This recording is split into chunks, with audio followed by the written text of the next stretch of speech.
Bienvenue dans cet épisode consacré aux expressions qui vont nous permettre donc d'effectuer des calculs, notamment dans Access. Les expressions, on en a déjà vu puisqu'on en a utilisé dans les critères. Et là, on va plutôt s'intéresser aux expressions calculées qu'on peut intégrer aussi bien dans les tables, les requêtes que les formulaires et les états. Donc, on va les intégrer, ces expressions, dans des propriétés des champs ou de la table.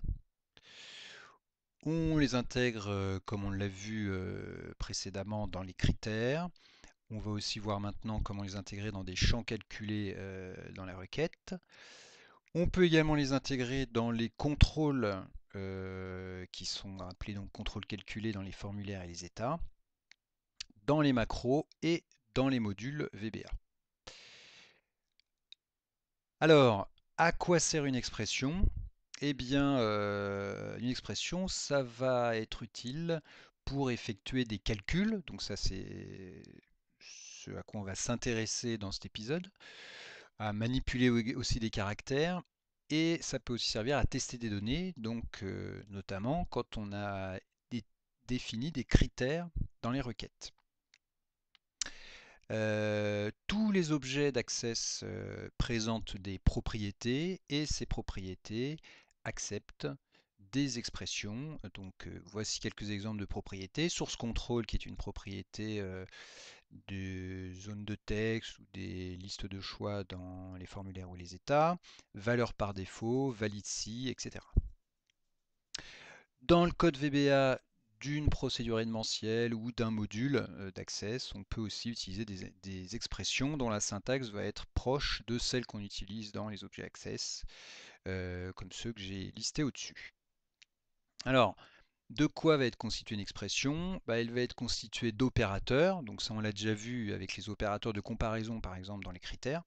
Ici on va voir qu'on peut aussi utiliser les opérateurs arithmétiques comme plus, moins, fois, diviser. On va aussi utiliser des constantes qui vont être issues soit d'une saisie directe, soit alors des valeurs placées dans les champs. On va aussi utiliser des identificateurs, donc qui correspondent aux identificateurs des champs de la table ou alors de contrôle dans le formulaire ou dans l'état. Et puis enfin, on pourra aussi utiliser des fonctions. Donc ça, c'est une partie qu'on verra par la suite.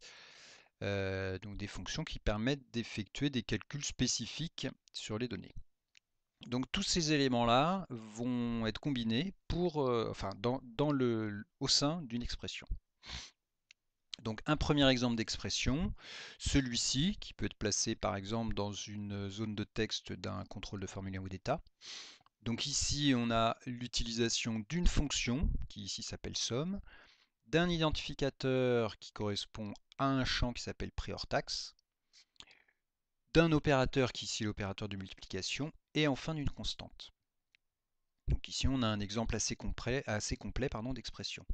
Autre exemple d'expression qu'on a utilisé précédemment dans les critères. Donc ici, par exemple, un critère qui sélectionne toutes les valeurs comprises entre 0 et 20, où on a un opérateur qui est entre et où on a des constantes. Donc là, je n'en indique qu'une 0, mais l'autre 20 est également une constante. Alors, les opérateurs, eh bien, on va pouvoir utiliser opérateurs de comparaison, donc ça on a déjà vu dans les critères, je ne reviendrai pas dessus. Les opérateurs booléens, qu'on a déjà vu également.